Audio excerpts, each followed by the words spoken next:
দেখো, সতীদাহ প্রথা কোনো সুসংস্কার ছিল না কিন্তু, যে প্রত্যেকটি খাবার স্বামীকে খাইয়ে তারপর নিজে খাওয়া। অবশ্যই আমি মনে করি না যে মডার্ন হতে গেলে বা আধুনিক হতে গেলে শাঁখা সিঁদুর তুলে দেওয়ার কোনো মানে হয়। তো স্ত্রীরা শাঁখা সিঁদুর পরে বিয়ের পর, কিন্তু স্বামীরা পড়ে না। সত্যিকারের পুরুষদের প্রয়োজনই পড়ে না ওই কোনো একটা ট্যাগ লাইন লাগিয়ে ঘোরার। কারণ গত কয়েকদিন ধরে একটি বিষয় সমাজ মাধ্যমে ভীষণ একটা ট্রেন্ডিং টপিকে রয়েছে, সেটা হচ্ছে ওই শাঁখা সিঁদুর না পরে বিয়ে করা যে মেয়েটি যে ভাইরাল হয়েছে, তাকে নিয়ে ভিডিও করার জন্য আমার কমেন্ট বক্সে অনেক অনেক কমেন্ট পেয়েছি। আমি একটি কমেন্টের রিপ্লাই ভিডিও করব, কারণ উনি চেয়েছেন যে এটার আমি রিপ্লাই ভিডিও করি, তো আমি রিপ্লাই ভিডিও করব। আরও কয়েকজন অনেক কিছু কমেন্ট করেছেন, মানে আমার পোস্টের নেগেটিভ, আমি নেগেটিভ পজিটিভ সমস্ত মন্তব্যকেই সাদরে গ্রহণ করি। ভালো খারাপ সব দিকটাই বজায় থাকা দরকার। শুধু ভালোটা নেব আর খারাপ কমেন্টগুলো নেব না, এটা তো আর হতে পারে না। শুধুমাত্র যারা ব্যক্তিগত গালিগালাজ করেন আমি তাদের কমেন্টগুলো ডিলিট করি, কারণ ব্যক্তিগত গালিগালাজটা করা উচিত নয়। কিন্তু সমালোচনা অবশ্যই, আমি সমালোচনার জন্যই ভিডিও করি, যে আপনারা ঠিক এবং ভুল দুটো দিকই নিয়ে চর্চা করুন। তো কয়েকজন লিখেছে যে তোমার কি সংসারের কোনো কাজকর্ম নেই যে তুমি সবসময় এই ধরনের ভিডিও করো? তো তাদেরকে বলবো যে টপিকগুলো নিয়ে আমি ভিডিও করি সেই টপিকগুলো নিয়ে ভিডিও হওয়া উচিত সমাজে। আর যে টপিকটা নিয়ে তোমরা কথা বলেছো যে আমার কাজকর্ম নেই, ওই টপিকে ভিডিও করেছি, তো আমি বলবো ওই টপিকে ভিডিও শুধু আমি নই, বড় বড় মানে নিউজ চ্যানেল, মানে এবিপি আনন্দ, তারপরে তোমার 24 ঘন্টা, তারপরে HOW, বিভিন্ন নিউজ চ্যানেল পোর্টাল, সব জায়গাতে ওই নিউজটা কিন্তু টেলিকাস্ট হয়ে গেছে। তো আমি একজন সাধারণ ঘরের সাধারণ গৃহবধূ বলে এই প্রশ্নটা তোমরা আমাকে করতে পেরেছো। আমি জানি না নিউজ চ্যানেলের ক্ষেত্রে তোমরা কি বলবে, কারণ একটা নিউজ ভাইরাল হলে সেই নিউজটা নিয়ে সবাই কথা বলে।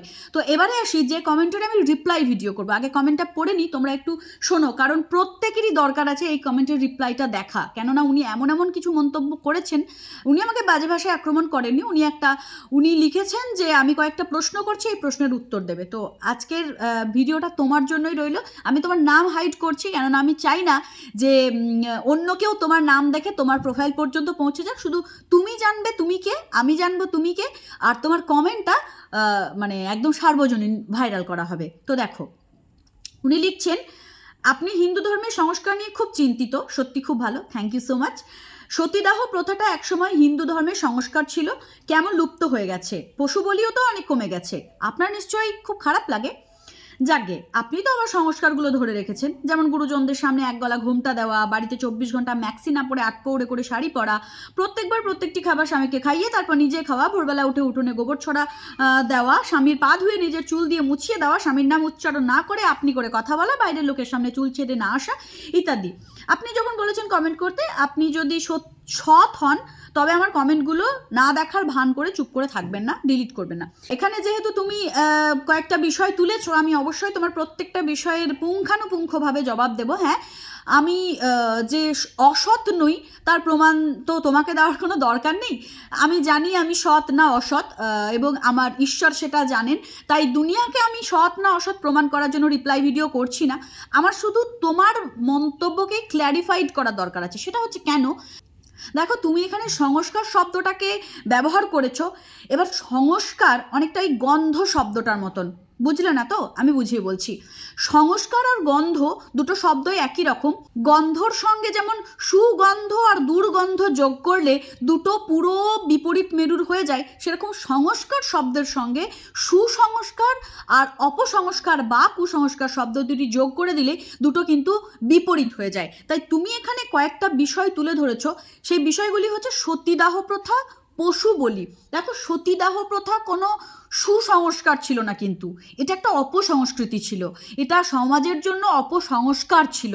সিঁদুর দান বা 7 পাকে ঘোরা বা যজ্ঞ করে বিয়ে করা, এগুলো কিন্তু অপসংস্কার নয়। সিঁদুর দান খুব বৈদিক একটি লক্ষণ এবং সুলক্ষণ, এর সঙ্গে সতীদাহ প্রথাকে গুলিয়ে দিলে হবে না।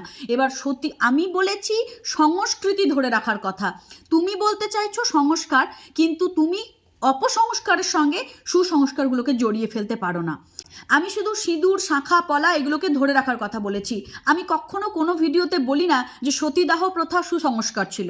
সতীদাহ প্রথা কুসংস্কার এবং অপসংস্কৃতি ছিল বলেই তা লুপ্ত হয়েছে এবং তা লুপ্ত হওয়া প্রয়োজন আছে।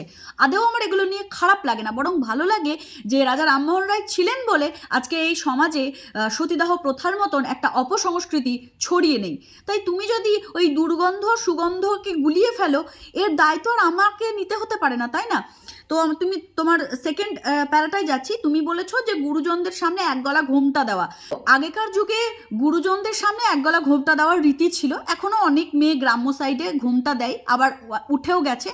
এই গুরুজনদেরকে সম্মান জানানোর জন্যই এই ঘোমটা দেওয়া, মানে ভাসুর শ্বশুর এদেরকে তুমি সম্মান করো, তুমি শ্রদ্ধা করো, তারা বাড়ির গুরুজন, স্বামীও গুরুজন, এবং সেই উপলক্ষেই কিন্তু ঘোমটা রীতির প্রচলন ছিল। কেননা আগেকার যুগের মেয়েরা অত কথা বলতে পারতো না, তাই সম্মান প্রদর্শনটা তারা ঘোমটার মাধ্যমে করা হতো, বা এটা একটা সমাজের নিয়ম বলতে পারো।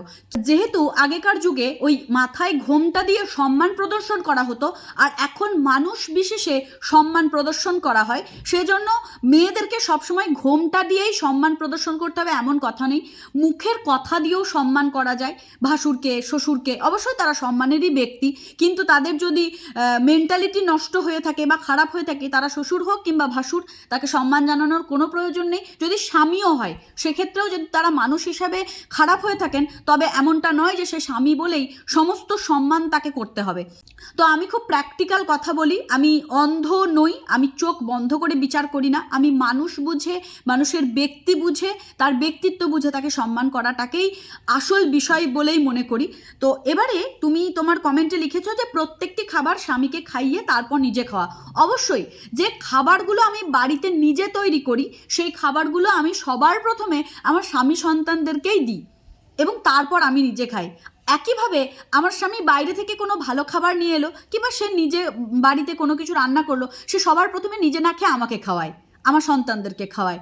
তো এই মানে এই ভালোবাসা প্রদর্শনটা উভয়েরই থাকা উচিত, অন্তত আমার বাড়িতে এরকমই হয়। তো আমি একটাই কথা বলবো, নিজে না খেয়ে অন্যকে খাওয়ানোর মেন্টালিটিটা শুধু নারীর ক্ষেত্রে নয়, পুরুষের ক্ষেত্রেও থাকা উচিত। মানে পরিবারে প্রত্যেকটা মানুষেরই মানে নিজে না খেয়ে প্রথমে অন্যকে খাওয়ানো এবং তারপরে নিজে খাওয়া, এই মেন্টালিটি দুটো বা তিনটে যারা এই পরিবারে থাকবে প্রত্যেকটি মানুষের মধ্যেই থাকা উচিত, এবং এটা একটা সুসংস্কার, এটা কখনোই খারাপ সংস্কার নয়। কিন্তু একতরফা যদি মেয়েরাই সবসময় এই জিনিসটা করে, সেটা বলবো সেটা কোনোভাবেই মানানসই নয়। এবং তারপরে কমেন্টের লেখাগুলো এরকম ছিল যে স্বামীর পা ধুইয়ে চুল দিয়ে মুছিয়ে দেওয়া। তো স্বামীর পা ধুয়ে চুল দিয়ে মুছিয়ে কেউ প্রত্যেক দিন দেয় না, ওই বিয়ের দিনই ওই একটা কি রীতি থাকে, ওই তখনই দেয়। তো এটাও প্রায় উঠে গেছে, উঠে সেগুলোই যাবে, এবং যেগুলো উঠে যাওয়াটা মানানসই সেগুলো উঠেই যাবে, সেগুলো তার জন্য কেউ বিপ্লব করবে না। কিন্তু যদি কেউ বলে যে ওই স্বামীর পা ধুইয়ে চুল দিয়ে মুছিয়ে দেওয়ার সঙ্গে সিঁদুর পরিয়ে দেওয়া বা শাঁখা পরা বা যজ্ঞ করা বা সাত পাকে ঘোরা, এইগুলোও একই গোত্রীয়, তাহলে বলবো যে আসলে ওঠাতে ওঠাতে ওঠাতে ওঠাতে এমন জায়গায় চলে আসছি আমরা যে মানে বিয়েটাকে বিয়ে বলেই আমরা কেউ হয়তো প্রাধান্য দেব না। তো যাই হোক, আমার আগের দিনের ভিডিওতে আমি খুব প্র্যাকটিক্যালি কথাগুলো বলেছিলাম, আজকেও খুব প্র্যাকটিক্যালি কথাগুলো বলছি। তো আমি মনে করি না যে মডার্ন হতে গেলে বা আধুনিক হতে গেলে শাঁখা সিঁদুর তুলে দেওয়ার কোনো মানে হয়। তো সেটা যার যার নিজের চয়েস, আমি তো কাউকে জোর করে শাঁখা সিঁদুর পরাতে পারি না, বা আজকালকার অনেক মেয়েরা পরেও না। তো দেখো, আজকালকার যুগের কোনো মেয়েকেই কেউ বাধ্য করছে না বা করে না যে সিঁদুর পরতেই হবে। ইভেন তার স্বামীও করে না যে হ্যাঁ তোমাকে মাথা ভর্তি সিঁদুর পরতে হবে, এই ব্যাপারটা আমাদের বাড়িতেও নেই। আমি নিজের ভালো লাগে আমি সেই কারণের জন্য পরি। এবং আর সত্যি কথা বলতে কি, আজকালকার যুগে কেউ কাউকে সিঁদুর পরার জন্য জোর করে না, সবাই নিজের মতন করেই সিঁদুরটা পরে। তো তারপরে আরও এক জায়গায় কমেন্টটা তুমি লিখেছো যে দিদিভাই আপনি অনেক জানেন, আমি একটা ব্যাপার ঠিক বুঝতে পারি না, আপনার কাছে জানতে চাইছি, এড়িয়ে গেলে হবে না। বিবাহে শুধু স্ত্রী স্বামীর মঙ্গলের জন্য শাঁখা সিঁদুর এসব পরে, তাকে দেখে বোঝা যায় সে বিবাহিত, কিন্তু এটা কেমন সংস্কার যেখানে স্বামী স্ত্রীর মঙ্গলের জন্য কোনো চিহ্নই ধারণ করে না, তাকে দেখে বোঝা যায় না যে সে বিবাহিত না অবিবাহিত। এই সুযোগটাকে কাজে লাগিয়ে অনেক বিবাহিত পুরুষ বিয়ের কথা গোপন করে অবিবাহিত মেয়েদের সঙ্গে ফ্লার্ট করে, প্রেম করে, এমনকি বিয়ে পর্যন্ত করে। আমি খুব একটা শিক্ষিত নই, সংস্কার কুসংস্কার কী সব আছে জানি না, বুঝিয়ে দেবেন। তো দেখো, স্ত্রীরা শাঁখা সিঁদুর পরে বিয়ের পর, কিন্তু স্বামীরা পরে না। সত্যিকারের পুরুষদের প্রয়োজনই পড়ে না ওই কোনো একটা ট্যাগ লাইন লাগিয়ে ঘোরার, কারণ যারা সত্যি সত্যিই পুরুষ মানুষ তারা বিয়ের পর তাদের চোখের ভঙ্গিটাই পাল্টে যায়। তারা যখন বিয়ে করে, যখন সংসারের দায়িত্ব কাঁধে এসে পড়ে, তখন সেই পুরুষটা আর অবিবাহিত পুরুষ হিসেবে সমাজের কাছে পরিচয় নিজের দেয়ও না কখনো। আমি পুরুষদের কথা বলেছি, আমি কাপুরুষের কথা বলিনি, এবং যারা অমানুষ তাদের কথাও বলছি না। আর এই যে আপনি একটা উদাহরণ দিয়েছেন না, যে শাঁখা সিঁদুর পরে মেয়েরা বিবাহিত বলে সবাই বুঝতে পারে, আর স্বামীদের বুঝতে পারে না বলে তারা ফ্লার্ট করে, প্রেম করে, বিয়ে করে। স্ত্রীরাও কিন্তু কোনো অংশে কম নয়, এক মাথা সিঁদুর পরেও পরকীয়া করতে আমি নিজের চোখে দেখেছি। তাই শুধু পুরুষদেরকে প্রেম করে বলে দাগিয়ে দিয়ে স্ত্রীদেরকে ধোয়া তুলসী পাতা বিচার করার কোনো মানেই হয় না। ওই যাদের মেন্টালিটি বা যাদের মানে নিজেদের চরিত্রটাই ওরকম যে বিয়ের পরে প্রেম করব, তারাও সিঁদুর পরেও করবে, সিঁদুর না পরেও করবে। আর এখানে উনি এটাও লিখেছেন যে হিন্দু ধর্মগ্রন্থ তো ভগবদ্গীতা, তাই না? আপনারও ধর্মগ্রন্থ, তাই তো? আপনি কি আপনার ধর্মগ্রন্থের প্রত্যেকটা কথা জীবনে 100% মেনে চলতে পেরেছেন? বুকে হাত রেখে বলবেন। যদি পুরো না পেরে থাকেন, তাহলে আপনার মতো অনুসারে হিন্দু ধর্মের সংস্কারকে কি ছোট করা হচ্ছে না? দেখো, গীতাতে বা আমাদের ধর্মগ্রন্থে এমন অনেক নিয়ম আছে যেগুলো সত্যি আমরা মেনে চলতে পারি না, অনেককেই পারি না। আর যারা সমস্ত কিছু মেনে চলার চেষ্টা করেন তারাও পারেন না। শ্রী চৈতন্যদেবও অনেক ভুল ত্রুটি করে গেছেন, নিজেই উনি বলেছেন যে শত গুণে গুণান্বিত কেউই হতে পারে না। বুকে হাত রেখেই বলছি, আমিও অনেক ভুল ত্রুটি করি, কিন্তু এই যে ঔদ্ধত্য প্রকাশ করি না। আমাকে অনেকেই বলেন গলায় তুলসীর মালা কেন পড়েন না, তিলক কেন কাটেন না। আমি তাদেরকে বলতে পারি না যে সনাতন ধর্মের তিলক তুলসী স্থান পাবে না কখনো, এরকম ঔদ্ধত্য আমি কখনো দেখাই না। আমি বলি আমার এখনো যোগ্যতা হয়নি। সেই মেয়েটি সিঁদুর শাঁখা নাই পড়তে পারে, এখন অনেকেই রেজিস্ট্রি করে বিয়ে করছে। আমি আমার পুরো ভিডিওটা আপনি দেখলে বুঝতে পারবেন, আমি ভিডিওতে বলেছিলাম যে রেজিস্ট্রি করে তো অনেকেই বিয়ে করে। এটা বিশেষ মানে ভাইরাল করার মতন কোনো ব্যাপারই নয়। ভাইরাল উনি একটাই কারণে হয়েছেন, যে ওই সোনার গয়নাকে উনি অশ্লীল বলে দাগিয়ে দিতে চাইলেন, আর আমার বিয়েতে স্থান পাইনি এই ঔদ্ধত্য কথাটা বলে। আমার বিয়েতেও তো আমি সোনার গয়না পরতে পারিনি, তাই এটা কি, এটা ভাইরাল হওয়ার মতন কিছু জিনিস? সোনার গয়না নাই পড়তে পারেন, কিন্তু শাঁখা সিঁদুর যোগ্য আমার বিয়েতে স্থান পাইনি, এটা বলাটা বোধহয় ঠিক নয়। অনেকের বিয়েতেই শাঁখা সিঁদুর যোগ্য, 7 পাকে ঘোরা সিঁদুর দান এসব হয় না। এসব না হওয়ার পরেও, হিন্দু রীতি পালন না করার পরেও তারা যুগ যুগ সংসার করেন। কিন্তু এটা বলে ট্রেন্ড সৃষ্টি করলাম, এই ঔদ্ধত্যটা দেখানোটাই হচ্ছে অন্যায়। আমি হিন্দু রীতিনীতি পালন অনেক করতে পারি না, তার জন্য আমাকে নত স্বীকার করতে হবে। কিন্তু আমি যদি ঔদ্ধত্য দেখিয়ে বলি আমি পালন করি না, আমার কাছে স্থান পাবে না, এই যে ঔদ্ধত্য যদি আমি দেখাই সনাতন ধর্মের বা হিন্দু ধর্মের কোনো রীতিনীতি নিয়ে, তখনই আমি ট্রেন্ডিং টপিকে আসবো বা আমি ট্রোলড হওয়ার মুখে পড়বো। কিন্তু আমি তো নত স্বীকার করছি যে হ্যাঁ, আমার গলায় তুলসীর মালা আমি ধারণ করার যোগ্যতা রাখি না। এখনও অনেক আমার জীবনের মানে দিন পেরোতে হবে, এখনও অনেক যোগ্যতা অর্জন করতে হবে, তবে কিন্তু আমি তুলসীর মালাটা ধারণ করতে পারবো। একইভাবে উনি শাঁখা সিঁদুর না নিয়ে বিয়ে করতেই পারেন, উনি শুধু রেজিস্ট্রি ম্যারেজেও সারতে পারেন।